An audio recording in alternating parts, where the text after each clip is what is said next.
नमस्कार, मैं विकास आप सभी को अपने विकास जीएस क्लासेज में स्वागत करता हूं। आज हम लोग बीपीएससी 67वीं परीक्षा के लिए मॉडल सेट संख्या 4 के पार्ट ए और पार्ट सी का अध्ययन करेंगे, जिसके अंतर्गत पार्ट ए और बी में हम लोगों ने कुल 100 प्रश्नों का अध्ययन कर लिए थे। आज हम लोग पार्ट सी के अंतर्गत अर्थात मॉडल सेट संख्या 4 के पार्ट सी के अंतर्गत हम लोग 101 प्रश्न से आगे देखेंगे। प्रश्न संख्या 101, वर्तमान में भारत की संसद में बिहार के प्रतिनिधियों की संख्या कितनी है? ऑप्शन नंबर ए 40, बी 38, सी 55, सी 56, ई उपयुक्त में से कोई नहीं या एक से अधिक।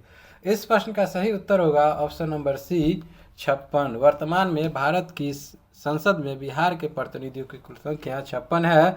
इसके अंतर्गत हम लोग 56 कैसे है तो इसको हम लोग देखें तो 56 में लोकसभा की बात करें तो लोकसभा में बिहार से 40 सदस्य हैं बिहार के, और राज्यसभा में कुल 16 सदस्य हैं।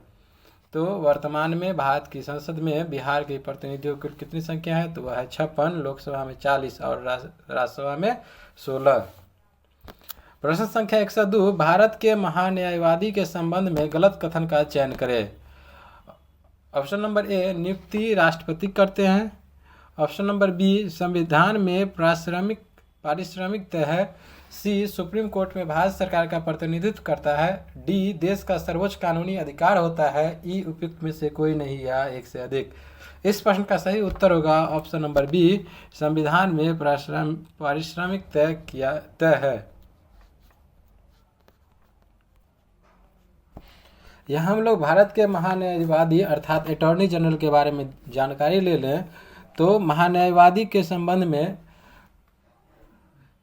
कितने अनुच्छेद है भारत के संविधान में, तो आर्टिकल याद रखिएगा 76 में भारत के महान्यायवादी के वर्णित किया गया किसमें तो संविधान के अनुच्छेद 76 अर्थात 76 में। महान्यायवादी भारत सरकार का सर्वोच्च विधि अधिकारी होता है। इसकी नियुक्ति अर्थात महान्यायवादी को नियुक्ति कौन करता है तो राष्ट्रपति के द्वारा इसे नियुक्त किया जाता है। इसकी योग्यता क्या होती है तो इसकी योग्यता उच्चतम न्यायालय का न्यायाधीश नियुक्त होने की अर्हता, अर्थात उच्चतम न्यायालय का जो न्यायाधीश होते हैं उनकी नियुक्त होने के लिए जो योग्यता की जरूरत होती है वही योग्यता महान्यायवादी बनने के लिए भी होती है।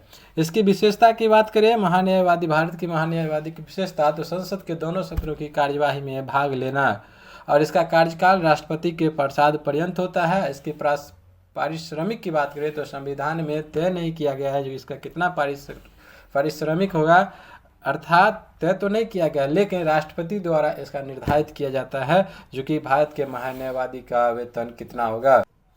प्रश्न संख्या 103, निम्न में कौन राज्य सबसे अधिक पड़ोसी राज्यों से घिरा है? Option number A Chhattisgarh, B Madhya Pradesh, C Telangana, D Assam, E उपयुक्त में से कोई नहीं या एक से अधिक। इस प्रश्न का सही उत्तर होगा option number D Assam. Assam राज्य सबसे अधिक पड़ोसी राज्यों से घिरा है, जिसमें कि संख्या की बात करें हम लोग तो यहाँ पर 7 राज्यों से असम घिरा है। अब कैसे है 7 राज्य वो देख लें। असम जो है पश्चिम बंगाल, मेघालय, त्रिपुरा, मिजोरम, नागालैंड, मणिपुर और अरुणाचल प्रदेश से घिरा हुआ है। यहाँ अगर बात करें ऑप्शन नंबर ए छत्तीसगढ़ के बारे में तो छत्तीसगढ़ जो है ओडिशा, झारखंड, उत्तर प्रदेश, मध्य प्रदेश, महाराष्ट्र और तेलंगाना ये 6 राज्यों से सीमा साझा करता है। कौन तो छत्तीसगढ़। कौन कौन से राज्य हैं 6 तो ओडिशा, झारखंड, उत्तर प्रदेश, मध्य प्रदेश, महाराष्ट्र और तेलंगाना। यहाँ लोग बात करें मध्य प्रदेश के बारे में तो मध्य प्रदेश जो है छत्तीसगढ़, उत्तर प्रदेश, राजस्थान, गुजरात, महाराष्ट्र कुल 5 राज्यों से सीमा साझा करता है। कौन कौन से राज्य हैं तो वह छत्तीसगढ़, उत्तर प्रदेश, राजस्थान, गुजरात और महाराष्ट्र। अगर यहाँ हम लोग बात तेलंगाना की करें तो तेलंगाना जो है आंध्र प्रदेश, कर्नाटक, महाराष्ट्र, छत्तीसगढ़ से सीमा साझा करता है। तो आंध्र प्रदेश, कर्नाटक, महाराष्ट्र और छत्तीसगढ़ अर्थात 4 राज्यों से सीमा कौन साझा करता है तो वह करता है तेलंगाना। तो यहाँ पर प्रश्न क्या था, निम्न में से कौन सबसे अधिक पड़ोसी राज्यों से घिरा है तो सबसे अधिक पड़ोसी राज्यों से कौन घिरा है तो असम 7 राज्यों से। वह कौन कौन से राज्यों से असम घिरा है तो पश्चिम बंगाल, मेघालय, त्रिपुरा, मिजोरम, नागालैंड, मणिपुर और अरुणाचल प्रदेश से। प्रश्न संख्या 104, इनमें से कौन सा वृक्ष या पेड़ सबसे अधिक ऊंचाई पर पाया जाता है? ऑप्शन नंबर ए देवदार, बी चीड़, सी साल, डी सागवान, ई उपयुक्त में से कोई नहीं या एक से अधिक। इस प्रश्न का सही उत्तर होगा ऑप्शन नंबर ए देवदार। देवदार का जो पेड़ है ये सबसे अधिक ऊंचाई पर पाया जाता है। इसको ऊंचाई की बात करें तो 1500 से लेकर के कितना, तो 2500 मीटर तक, 1500 से 2500 मीटर तक देवदार। अगर बात करिए कहाँ पाया जाता है देवदार की, तो मुख्य रूप से पश्चिमी हिमालय क्षेत्र में। किधर कहाँ पाया जाता है देवदार, तो पश्चिमी हिमालय क्षेत्र में पाया जाता है। और यह समुद्र तल से कितना ऊंचाई होती है, तो 1500 से 2500 मीटर। दूसरा बात हम लोग यहाँ ऑप्शन में दिया गया है चीड़, तो चीड़ के संबंध में देखें तो चीड़ जो है, यहाँ हम लोग ऑप्शन नंबर बी चीड़ के संबंध में देखें तो चीड़ मुख्यतः 900 से 1000 मीटर कितना होती है, तो 900 से 1000 मीटर की ऊंचाई पर। और यह कहाँ पाया जाता है, तो यह भी हिमालय क्षेत्र में पाया जाता है। तीसरा है साल। साल के संबंध में देखें तो यह कहाँ पर, तो मध्य भारत में मुख्य रूप से, उसके बाद पूर्वी भारत में, तमिलनाडु और हिमालयी क्षेत्र में पाया जाता है साल। अगर यहाँ बात करें सागवान की तो यह मुख्य रूप से मध्यवर्ती भाग में, मध्यवर्ती जो पठारीय क्षेत्र है, उसके बाद झारखंड, छत्तीसगढ़, उड़ीसा, कर्नाटक जगहों पर यह सागवान पाया जाता है। तो कौन सा वृक्ष या पेड़ सबसे अधिक ऊंचाई पर पाया जाता है, तो 1500 से 2500 मीटर की ऊंचाई पर देवदार पाया जाता है। कहाँ पर, तो वह पश्चिमी हिमालय क्षेत्र में। प्रश्न संख्या 105, किस राज्य में रबर, तंबाकू, कॉफी तीनों प्रचुर मात्रा में उत्पादित किए जाते हैं? Option number A Meghalaya, B Maharashtra, C Karnataka, D Orissa, E उपयुक्त में से कोई नहीं या एक से अधिक। इस प्रश्न का सही उत्तर होगा ऑप्शन नंबर सी कर्नाटक में तीनों उत्पाद। कौन कौन से तीनों उत्पाद, तो रबर, तंबाकू और कॉफी तीनों प्रचुर मात्रा में पाए जाते हैं। कहाँ, तो वो कर्नाटक में। प्रश्न संख्या 106, पटना से चेन्नई जाने के क्रम में बीच के राज्यों को चिन्हित करें, इनमें से कौन सा विकल्प गलत है? Option number A Punjab, Orissa, Andhra Pradesh, B Uttar Pradesh, Madhya Pradesh, Telangana, C Jharkhand, Orissa, Andhra Pradesh और डी झारखंड, छत्तीसगढ़, आंध्र प्रदेश, ई उपयुक्त में से कोई नहीं या एक से अधिक। तो यहाँ हम लोग बात करें गलत का, तो गलत तो भी 2 है और सही भी 2 ऑप्शन है। इस प्रकार इसका सही उत्तर क्या होगा, तो ऑप्शन नंबर ई। यहाँ सही उत्तर कौन कौन सा है, सही उत्तर, ये विकल्प गलत नहीं। किस किस माध्यम से पटना से चेन्नई जाया जा सकता है, तो वह इसके अगर बात करें तो यहाँ ऑप्शन नंबर ए और सी के माध्यम से हम देख सकते हैं। कौन कौन से, ऑप्शन नंबर ए अर्थात पश्चिम बंगाल, उड़ीसा और आंध्र प्रदेश के माध्यम से पटना से चेन्नई जाया जा सकता है, और झारखंड, उड़ीसा और आंध्र प्रदेश के माध्यम से ही पटना से लोग चेन्नई जा सकते हैं। तो इस प्रकार इसका विकल्प अगर सही रहता तो सही विकल्प भी 2 हो गए, ए और सी। अगर गलत विकल्प की बात हो तो बी और डी गलत है। प्रश्न नंबर 107, कौन सा परमाणु ऊर्जा संयंत्र एवं उनकी अवस्थिति का विकल्प सही नहीं है? Option number A Kota Rajasthan, B Tarapur Maharashtra, C Kakrapar Karnataka, D Narora Uttar Pradesh, E उपयुक्त में से कोई नहीं या एक से अधिक। इस प्रश्न का सही उत्तर होगा, अर्थात कौन सा विकल्प सही नहीं है, तो इसका सही उत्तर होगा option number C Kakrapar Karnataka नहीं होगा। काकरापार कहाँ है, तो वह है गुजरात में। कहाँ है, तो वह है गुजरात में। तो कोटा में क्या है, ये जो कौन सा परमाणु संयंत्र एवं उनकी अवस्थिति, तो यहाँ पे सभी परमाणु संयंत्र सही थे, लेकिन गलत कौन थे, तो वह थे काकरापारा कर्नाटक जो ऑप्शन था, अर्थात काकरापारा कहाँ है, तो गुजरात में।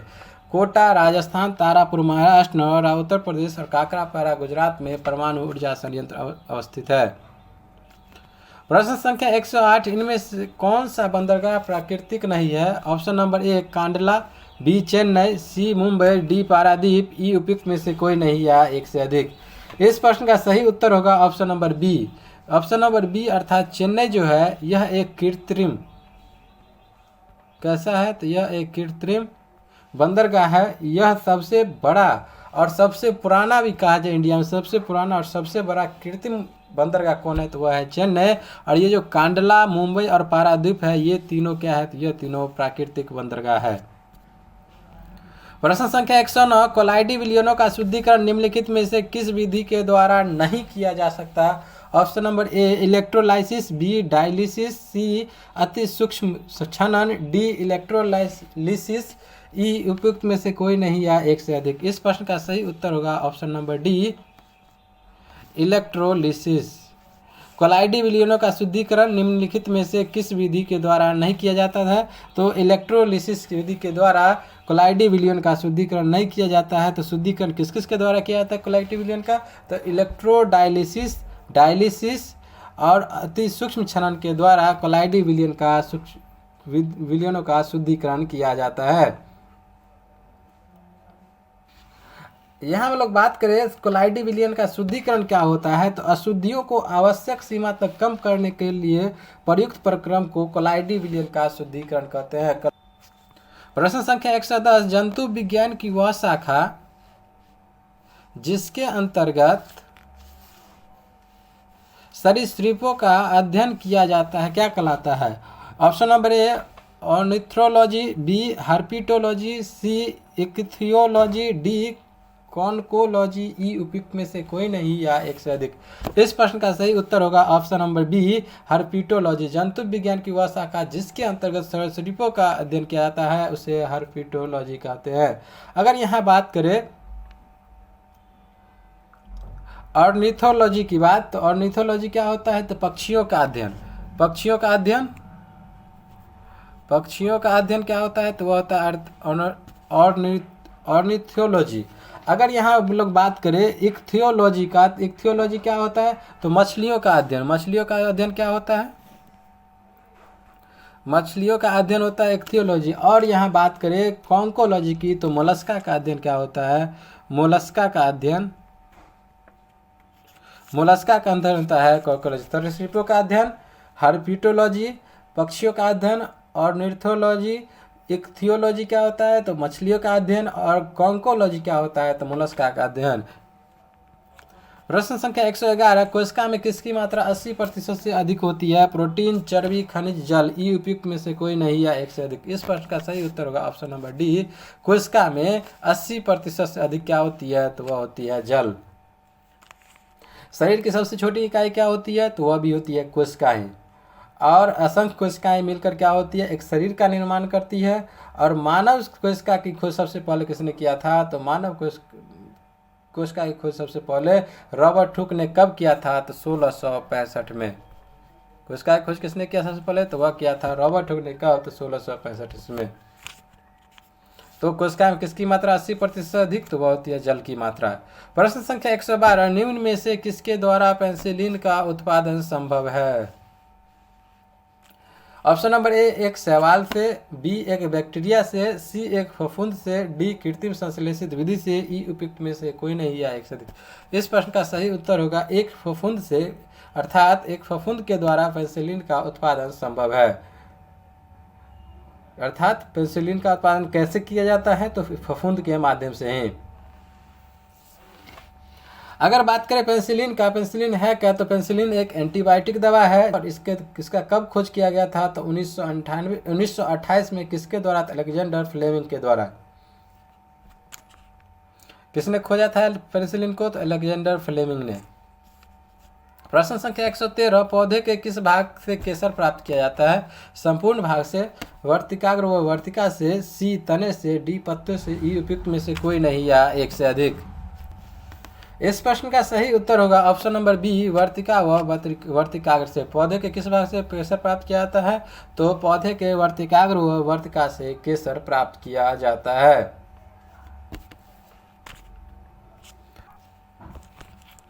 प्रश्न संख्या 115, निम्न में से कौन सा यंत्र किसी भी वस्तु या द्रव की गति मापने के लिए प्रयोग में किया जाता है? ऑप्शन नंबर ए टैकोमीटर, 2 है रडार, 3 है स्पीडोमीटर, 4 है वेंचुरी मीटर। इसका कोड दिया गया है ए 1 और 3, बी 1 3 4, सी 1 2 3, डी 1 2 3 4, ई उपयुक्त में से कोई नहीं या एक से अधिक। इस प्रश्न का सही उत्तर होगा ऑप्शन नंबर डी 1 2 3 4, 1 2 3 4। अर्थात यह क्या दिया गया है? तो निम्न में से कौन सा यंत्र किसी भी वस्तु अर्थात द्रव की गति मापने के लिए प्रयोग में किया जाता है? तो किसी वस्तु या द्रव की गति मापने के लिए किसका प्रयोग किया जाता है? तो टैकोमीटर का भी, रडार का भी, स्पीडोमीटर का भी और वेंचुरीमीटर का भी। सभी को बारी बारी से देख लेते हैं। यहाँ पर टैकोमीटर जो है वायुयान तथा मोटर नावों की गति वाला उपकरण है। टैकोमीटर से क्या किया जाता है, तो वायुयान और मोटर वाली जो नाव होती है उसकी गति को मापा जाता है। दूसरा बात करें रडार के, तो दूर से जो आने वाली वाहन की गति होती है उस वाहनों की गति और दिशा को ज्ञात करने के लिए रडार का प्रयोग किया जाता है। रडार का क्यों प्रयोग किया जाता है, तो दूर से आने वाली वाहनों की गति और उस वाहनों की दिशा को ज्ञात करने के लिए रडार का प्रयोग किया जाता है। तीसरा दिया गया ऑप्शन स्पीडोमीटर। स्पीडोमीटर का प्रयोग गतिमान वाहनों की गति के मापने वाला यंत्र है। गतिमान वाहनों के गति की मापन करने वाला यंत्र कौन सा है, तो वह है स्पीडोमीटर। चौथा है वेंचुरीमीटर।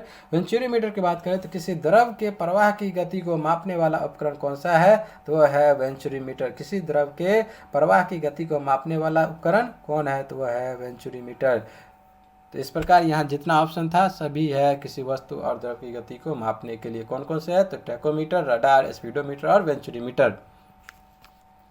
प्रश्न संख्या 116, मानव शरीर में रक्त की मात्रा शरीर के भार की लगभग कितनी प्रतिशत होती है। ऑप्शन नंबर ए 5 से 7%, बी 7 से 8%, सी 8 से 9%, डी 9 से 10%, ई उपयुक्त में से कोई नहीं या एक से अधिक। इस प्रश्न का सही उत्तर होगा ऑप्शन नंबर बी 7 से 8%। मानव शरीर में रक्त की मात्रा जो होती है, जितनी मानव शरीर की भार होती है उसकी 7 से 8% होती है। सामान्य रूप से मानव में 5 से 5.5 लीटर रक्त होती है और स्त्रियों में पुरुषों की अपेक्षा कम होती है। प्रश्न संख्या 117, प्रेरक तत्व का मात्रक क्या है।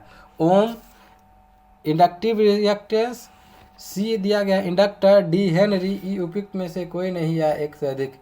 इसका सही उत्तर होगा ऑप्शन नंबर डी हेनरी। प्रेरकत्व का मात्रक क्या है, तो वह है हेनरी। प्रेरकत्व क्या है, तो यह एक अदिश राशि है। क्या है, तो यह एक अदिश राशि है।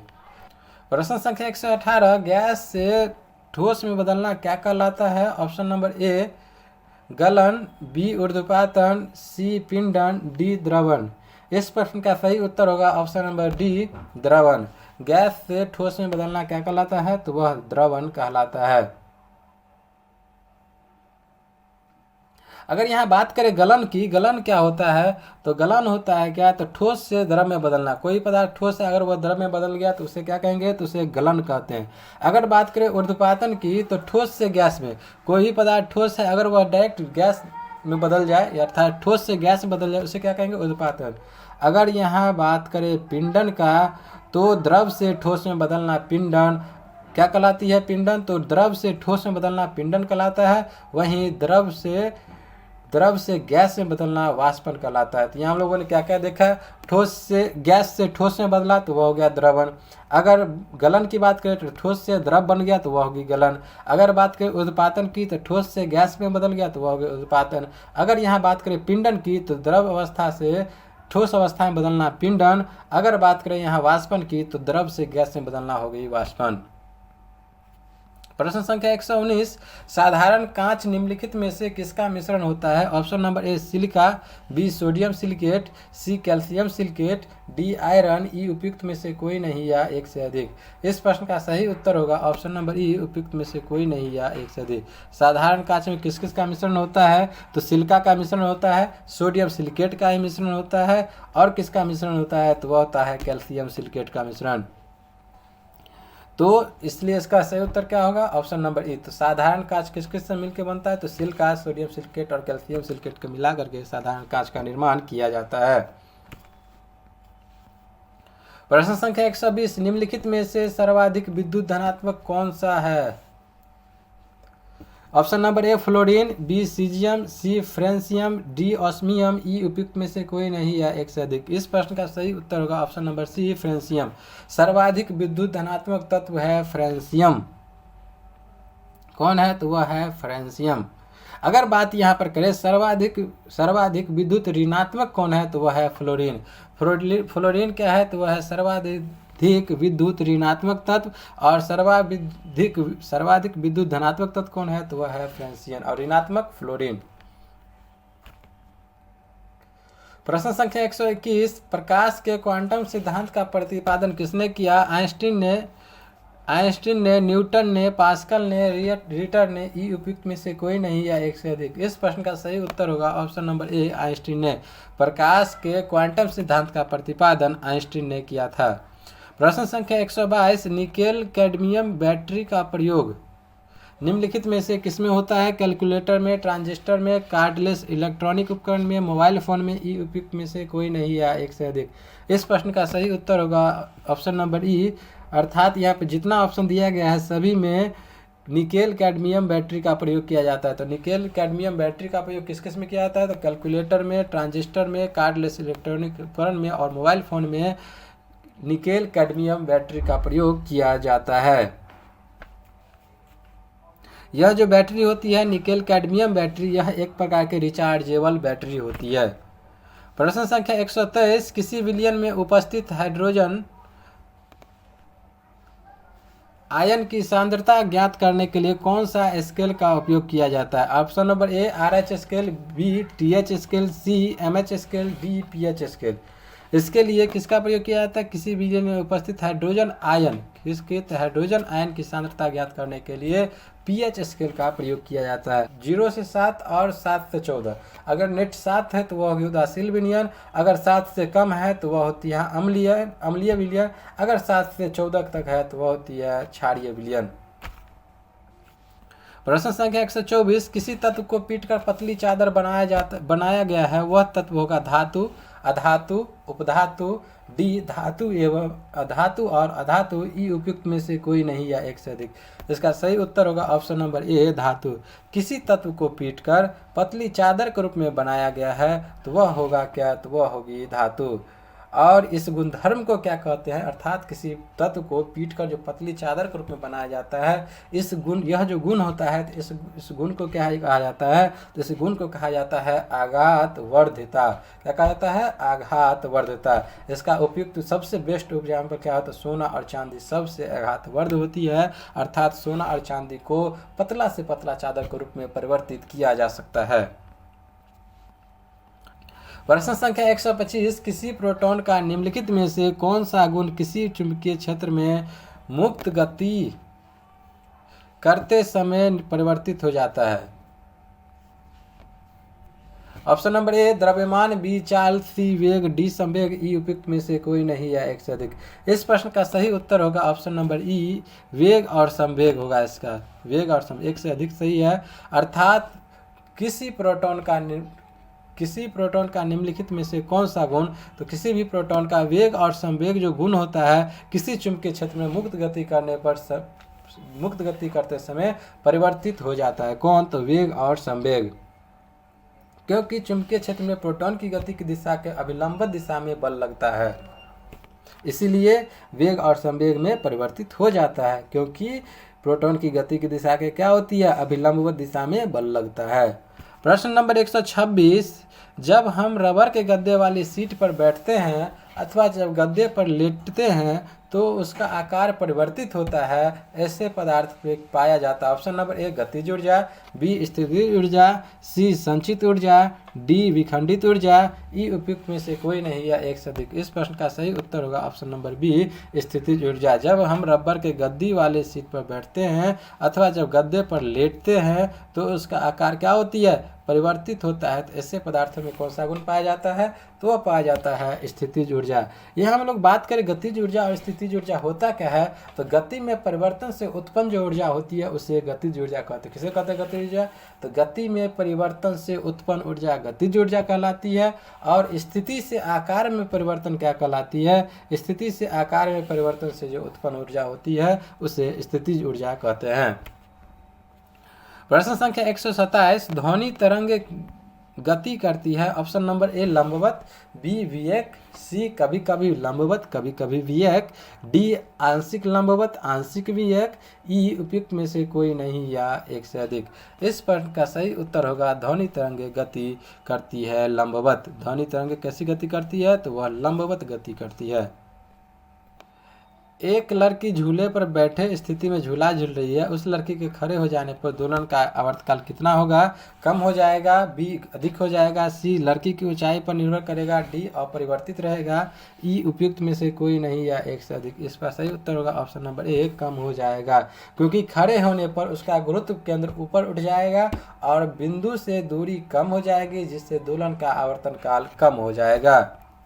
क्या होगी, तो लड़की जब खड़े होगी तो उसका गुरुत्व केंद्र ऊपर उठ जाएगा और बिंदु से दूरी कम हो जाएगी, जिससे दोलन की आवर्तकाल कम हो जाएगा। प्रश्न संख्या 129, किसी भी स्थिर या गतिशील वस्तु की स्थिति एवं दिशा में तब तक कोई परिवर्तन नहीं होता जब तक उस पर कोई बल सक्रिय न हो, यह नियम है। ऑप्शन नंबर ए न्यूटन की गति का प्रथम नियम, बी न्यूटन की गति का द्वितीय नियम, सी न्यूटन की गति का तृतीय नियम, डी गैलीलियो की गति नियम, ई उपयुक्त में से कोई नहीं या एक से अधिक। इस प्रश्न का सही उत्तर होगा ऑप्शन नंबर ए न्यूटन की गति का प्रथम नियम। किसी भी स्थिर या गतिशील वस्तु की स्थिति एवं दिशा में तब तक कोई परिवर्तन नहीं होगा जब तक उस पर कोई सक्रिय बल अर्थात बाह्य बल न लगाया जाए। यह नियम क्या है, तो यह है न्यूटन की गति का प्रथम नियम। यह हम लोग बात करेंगे न्यूटन के दूसरे नियम की भी और तीसरे नियम की भी।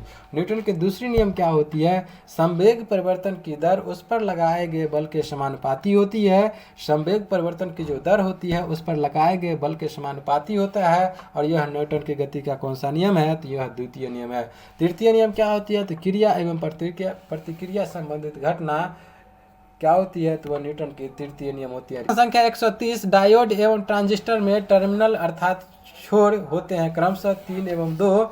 ऑप्शन नंबर बी 2 एवं 2, सी 3 एवं 3, डी 2 एवं 3, ई उपयुक्त में से कोई नहीं है एक से अधिक। इस प्रश्न का सही उत्तर होगा ऑप्शन नंबर डी 2 एवं 3। डायोड में 2 टर्मिनल होते हैं, धनात्मक और ऋणात्मक, जबकि ट्रांजिस्टर में 3 टर्मिनल होते हैं। कौन कौन से होते हैं 3 टर्मिनल, तो होते हैं इमीटर, बेस और कलेक्टर। इमीटर, बेस और कलेक्टर। तो डायोड में कितने टर्मिनल, वो होती है 2, ट्रांजिस्टर में 3।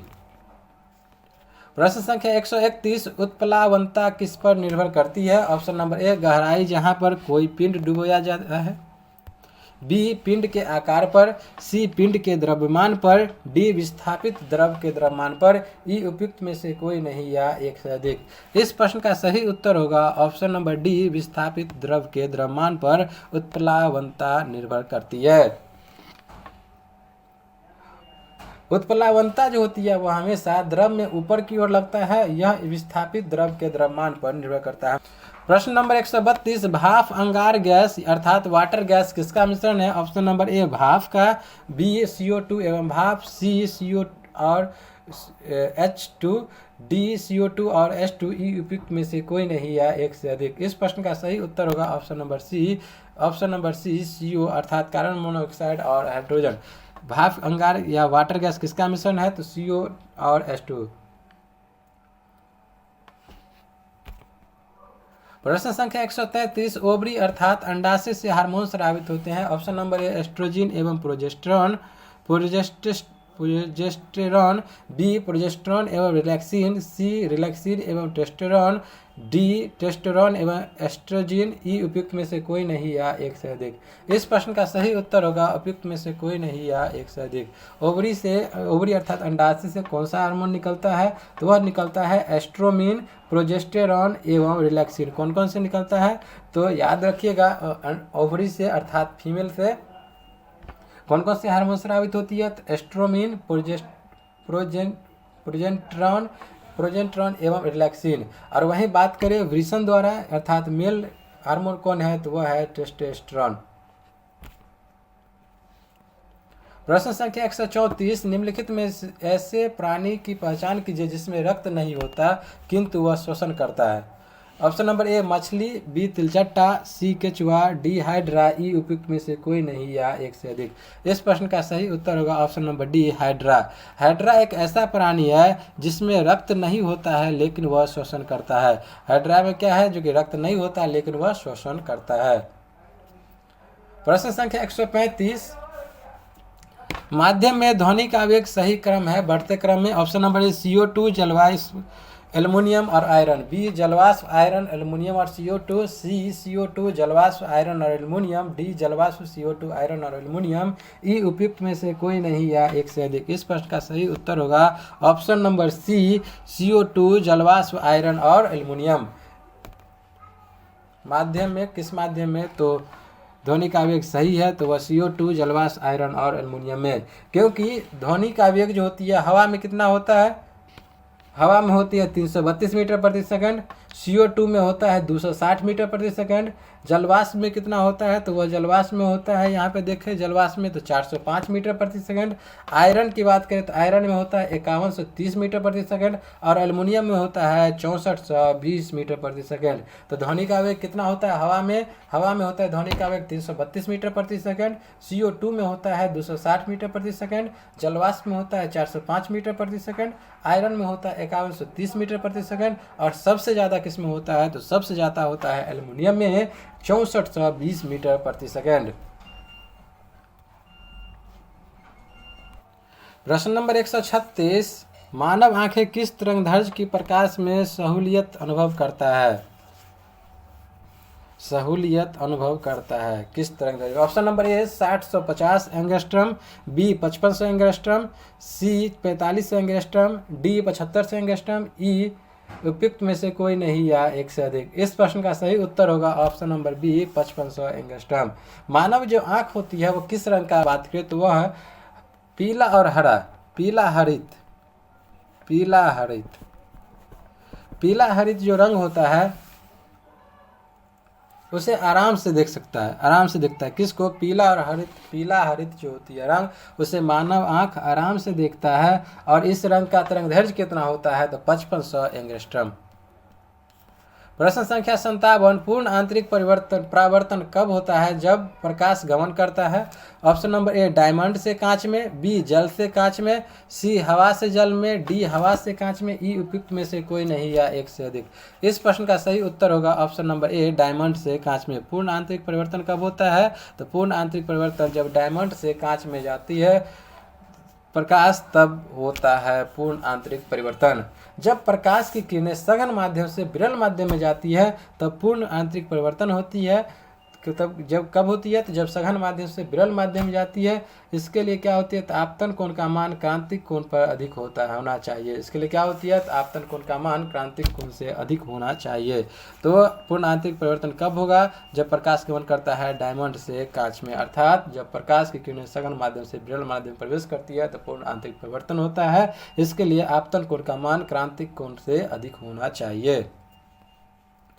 प्रश्न संख्या 138, निम्न में से किसकी मात्रा अम्ल वर्षा में सर्वाधिक होती है, अर्थात सबसे अधिक होती है? Option number A HCl, B HNO3, C H2SO4, D H2CO3।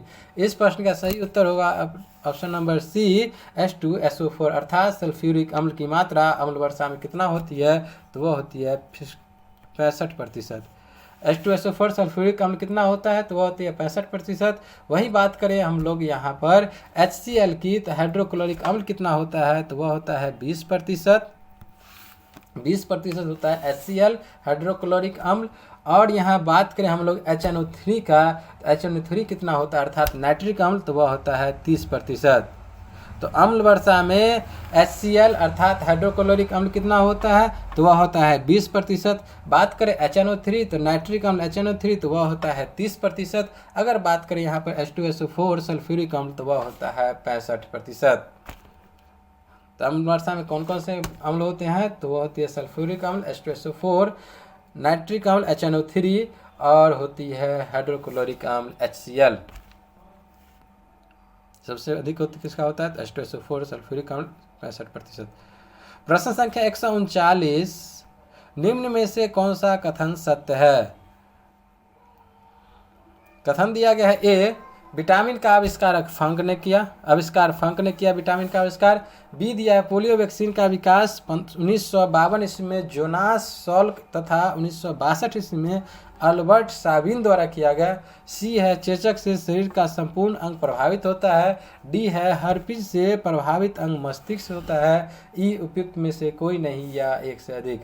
इस प्रश्न का सही उत्तर होगा ऑप्शन नंबर ई, अर्थात यहाँ पर ए बी सी तीनों कथन सही है और डी गलत है, अर्थात एक से अधिक सही था। तो यहाँ पे ऑप्शन नंबर हो गया ई। तीनों कथन कौन कौन सा कथन सही है, तो यहाँ हम लोग देखें विटामिन का आविष्कार फंक ने किया। दूसरा तो ये क्या था, सही था। विटामिन का आविष्कार किसने किया, वह किया फंक ने। पोलियो वैक्सीन का विकास 1952 में जोनास साल्क ने तथा 1962 में अल्बर्ट साबिन द्वारा किया गया। किसका? तो पोलियो वैक्सीन का उसका। चेचक से शरीर का संपूर्ण अंग प्रभावित होता है। चेचक से क्या होती है? तो शरीर का सभी अंग प्रभावित। अगर यहाँ हम लोग बात करें हर्पिज से, हर्पिज के संबंध में, तो हर्पिज से शरीर में जो होती है खुजली, दर्दनाक फफोले हो सकते हैं, जिससे दैनिक कार्य और रोजमर्रा प्रभावित होती है। इससे मस्तिष्क नहीं प्रभावित होता है। इससे क्या होती है? हर्पिज से शरीर में खुजली और दर्दनाक फफोले उत्पन्न हो जाती है, जिससे दैनिक कार्य और रोजमर्रा प्रभावित होता है। इसका सही उत्तर क्या था? ऑप्शन नंबर ई। प्रश्न संख्या 140, निम्नलिखित में शरीर की समन्वय प्रणाली कौन सी है? शरीर की समन्वय कंट्रोलर। ऑप्शन नंबर ए तंत्रिका तंत्र, बी रक्त संचार, सी तंत्रिका व अंतःस्रावी तंत्र, डी अंतःस्रावी तंत्र। ई उपयुक्त में से कोई नहीं है एक से अधिक। इस प्रश्न का सही उत्तर होगा ऑप्शन नंबर सी तंत्रिका व अंतःस्रावी तंत्र। शरीर का समन्वय प्रणाली कौन सी है? वह है तंत्रिका व अंतःस्रावी तंत्र। अर्थात यहाँ हम लोग देखें तो शरीर की विभिन्न क्रियाओं का जो नियंत्रण और समन्वय का कार्य करती है वह किसके द्वारा होता है? तो तंत्रिका तंत्र एवं अंतःस्रावी तंत्र के द्वारा। इस प्रकार आज की वर्ग की समाप्ति यहीं पर करते हैं। इतना ही नहीं, आपके मॉडल सेट संख्या 4 के पार्ट सी अर्थात पार्ट 4 के जो अंतर्गत 150 में 140 प्रश्न जो होते हैं जीएस के, वो सभी 140 प्रश्नों की यहीं पर समाप्ति होती है। मैं विकास, जय हिंद।